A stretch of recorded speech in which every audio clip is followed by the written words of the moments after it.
Hello, Kelly here. So this is the next session in the Kneevember series. Yesterday we were working on single leg balance and we were looking at where we wobbled and stabilised or didn't, as the case may be.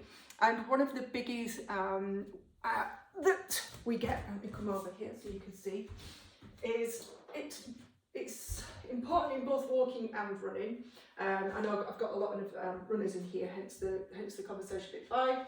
I'm going to turn around because it's easier to see. So if I put my hands on my hips and I come to standing on one leg, my pelvis should stay level. In other words, it shouldn't do this. So this leg and this butt muscle here are responsible. So when you come onto one leg, you don't want that happening. You don't want this drop of the pelvis on the opposite side. And what it is, it's a weakness in the outer hip muscles here. They're not, I'm going to say strong, but it's not necessarily strength. It can be habit, you know, something else kind of going on. It doesn't really matter for our purposes today. But let's say strength or coordination or muscle timing, whatever. This side of your pelvis and the glute on this side isn't able to contract and hold this side of your pelvis up. It's like kind of counterintuitive. You think, oh, I'm not like, how come that's sinking? And it's because it's this side that stops this side dropping. Yeah, so once you take away a leg, the pelvis obviously has nothing to stand on. It doesn't have a leg to stand on. So when you take away one leg, you get this drop, potentially. And the drop, like I explained yesterday, puts this leg on an angle that way. It gives it this angle. So instead of your leg being vertical under your pelvis, you finish up with it on an angle, which in turn puts a lot of pressure down the side of the knee.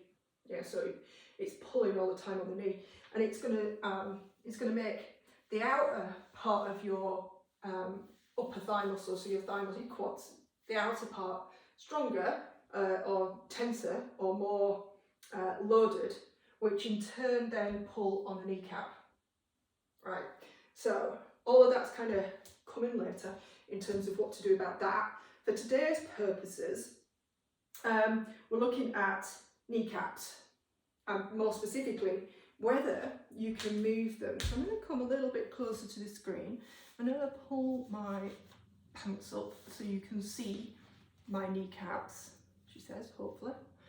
And when I'm stood with a straight leg, like so, can you see my kneecap wiggling up and down on this leg? Yeah, and I'll turn front ways on, make them both dance. Dancing kneecaps. So if you try this and you can't make them dance, come a bit closer again, and they just seem to be completely immobile, even though you can, you might be able to contract and relax your quads a little bit, you want them to be able to dance, yeah, dancing kneecaps. So question is, why? So your thigh muscles, your quads, come down the front of the leg, and you've got your knee joint, which is just the bones coming together like so, hopefully with a bit of cushioning in between. And the quad muscles come and they cross over that knee joint, and as they do that, they become a tendon, and in the tendon is your kneecap. So it's not fastened bony to bony like most of your other bones. It's a floating bone, but it sits in the tendon that comes down from your quads.